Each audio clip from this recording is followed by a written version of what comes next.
warahmatullahi wabarakatuh. Kepada Ibu Rani Kurniasari selaku dosen pembimbing mata kuliah praktikum perkantoran. Perkenalkan, saya Harjanto, NIM saya 22180622. Saya dari kelas 224E01. Saya dari Prodi Administrasi Bisnis Universitas Bina Sarana Informatika Depok. Untuk video kali ini saya akan menjelaskan tentang alat-alat kantor serta fungsi dan kegunaannya. Tapi sebelumnya saya akan menjelaskan tentang pengertian alat kantor itu sendiri. Alat kantor adalah alat atau perlengkapan yang digunakan untuk membantu kegiatan atau kelancaran sebuah perusahaan dalam administrasinya sehari-hari. Untuk alat yang pertama yaitu filing cabinet. Filing cabinet seperti ini, gambarnya ada 4 rak ya, ada 1, 2, 3, dan 4. Ini fungsinya untuk menyimpan arsip-arsip penting perusahaan, biasa juga disebut dengan lemari arsip. Nah, ini fungsinya untuk menyimpan arsip-arsip penting perusahaan.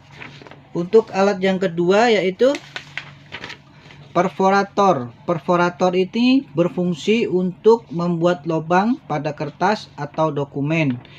Nah, yang digunakan untuk membolongi dokumen yang mau dimasukkan ke dalam ini opener.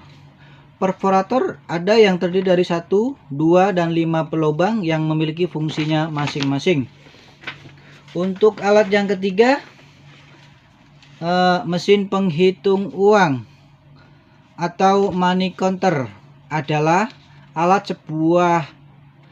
sebuah alat bantu yang berfungsi untuk menghitung jumlah uang kertas secara cepat dan praktis. Dan alat ini membantu kita dalam pekerjaan sehari-hari menghitung uang ya. Contohnya di bank itu bisa cepat untuk menghitung uang dan menghemat waktu juga. Untuk yang keempat, ini alatnya yaitu kalkulator. Kalkulator berfungsi untuk menghitung penjumlahan, pengurangan, perkalian, dan pembagian. Untuk alat yang kelima di sini mesin fotokopi. Mesin fotokopi adalah sebuah alat elektronik yang berfungsi untuk menggandakan atau membuat salinan ke atas kertas dari sebuah dokumen, buku, foto, atau sumber lainnya. Untuk alat yang keenam, printer. Printer adalah sebuah piranti elektronik yang menampilkan data dalam bentuk cetakan, baik berupa teks maupun gambar, grafik di atas kertas. Alat ini membantu kita mencetak dokumen-dokumen yang kita ketik ya. Untuk alat yang ketujuh yaitu map arsip. Nah, ini tadi ada perforator sebelumnya ya. Setelah kertas yang kita bolongi pakai perforator, kita masukkan ke dalam map arsip ini. Lipatan yang terdiri dari plastik, kertas tebal yang digunakan untuk menyimpan arsip, surat-surat, atau dokumen penting. Nah, untuk yang selanjutnya yaitu nomor 8 yaitu guide. Guide adalah lembaran kertas tebal atau karton yang digunakan sebagai penunjuk atau sekat pemisah dalam penyimpanan arsip dokumen. Nah, alat ini berfungsi untuk memisahkan dokumen, umpama per bulan atau per minggu, per nama gitu ya. Untuk alat selanjutnya yaitu stapler atau staples. Adalah alat untuk menyatukan sejumlah kertas. Jumlah kertas yang bisa disatukan tergantung dari ukuran staples. Nah, staples ini punya ukuran banyak ya, macam-macam ukuran. Ada yang gede, ada yang sedang, ada yang kecil seperti ini. Untuk yang selanjutnya yaitu numerator. Numerator ini adalah alat untuk membubuhkan nomor yang terdiri dari 6 digit, angka atau lebih pada lembaran dokumen arsip seperti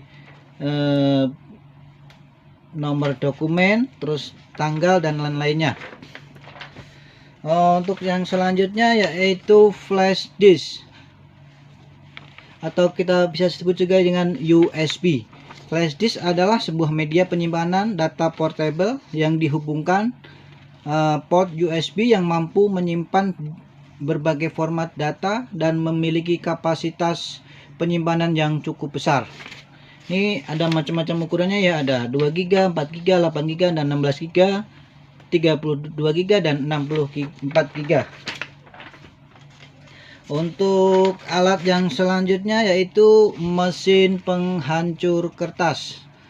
Mesin penghancur kertas adalah mesin yang berfungsi untuk menghancurkan kertas atau dokumen penting lainnya sehingga tetap terjamin kerahasiaannya. Seperti ini ya, dokumen penting sangat rahasia, kita nggak mungkin langsung membuangnya ke tong sampah apa tempat yang lainnya. Kita dianjurkan untuk menghancurkan pakai mesin penghancur ini. Selain kita tidak capek dan menghemat waktu juga. Untuk alat selanjutnya yaitu mesin absensi yang biasa disebut dengan fingerprint. Nah, alat ini adalah sebuah alat untuk mengumpulkan data kehadiran para karyawan. Nah, alat ini berfungsi ya untuk merekam data kehadiran karyawan setiap harinya, maupun pagi, datang, dan sore saat waktu pulang. Dengan mesin ini membuat disiplin para karyawan di sebuah perusahaan. Untuk yang nomor 14 yaitu mesin fax.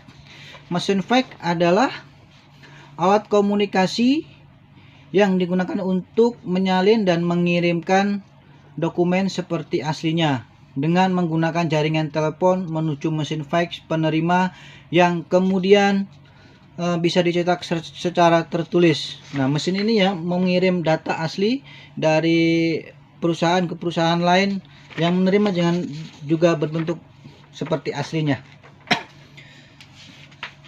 Untuk alat selanjutnya yaitu pesawat telepon, adalah sebuah alat komunikasi yang digunakan untuk menyampaikan pesan suara, terutama pesan yang berbentuk percakapan. Setiap kantor kan punya namanya Siemens ya. Itu bisa menghubungkan antara ruangan satu, ruang dan lainnya, antara ruang resepsionis dan ke ruang sekretaris maupun ke ruangan direktur perusahaan. Untuk alat selanjutnya yaitu meja kantor. Meja kantor biasanya dibuat dengan desain khusus untuk peralatan kantor. Bentuk meja ini biasanya dilengkapi dengan laci yang biasa digunakan untuk menyimpan berbagai macam kertas, berkas, alat tulis, dan perlengkapan kantor lainnya. Nah, meja ini berfungsi untuk tempat kita kerja ya.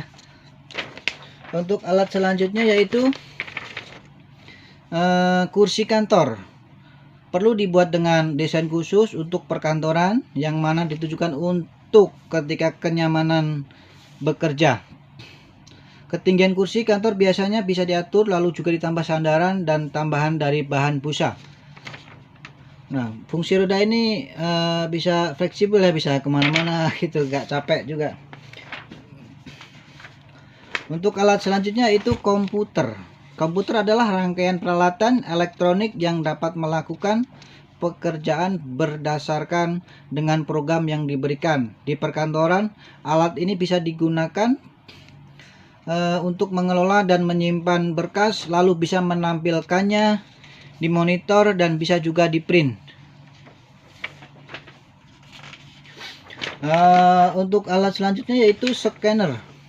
Scanner ini adalah alat untuk, alatnya seperti ini ya, alat untuk memindai objek lalu menyimpannya ke media penyimpanan. Alat ini memiliki kesamaan dengan fotokopi, namun perbedaannya adalah fotokopi langsung mengeluarkan hasil cetak dari pemindaian tersebut, sedangkan scanner ini untuk menyimpan hasil pemindaiannya tersebut. Nah, hasil scanner ini bisa kita simpan ke dalam USB, ke seperti ya, komputer dan lainnya. Nah, untuk yang terakhir yaitu proyektor atau LCD. Alat ini bisa digunakan untuk memproyeksikan tulisan, gambar, dan video pada media yang memiliki permukaan datar. Misalnya tembok. Alat ini bisa digunakan untuk membantu presentasi ketika rapat kerja di kantor. Nah, fungsinya banyak nih ya, buat presentasi makalah, fungsi tentang bahan-bahan rapat, dan semuanya bisa kita pakai proyektor ini. Demikian video kali ini, kurang lebihnya mohon maaf. Assalamualaikum warahmatullahi wabarakatuh. Selamat menonton.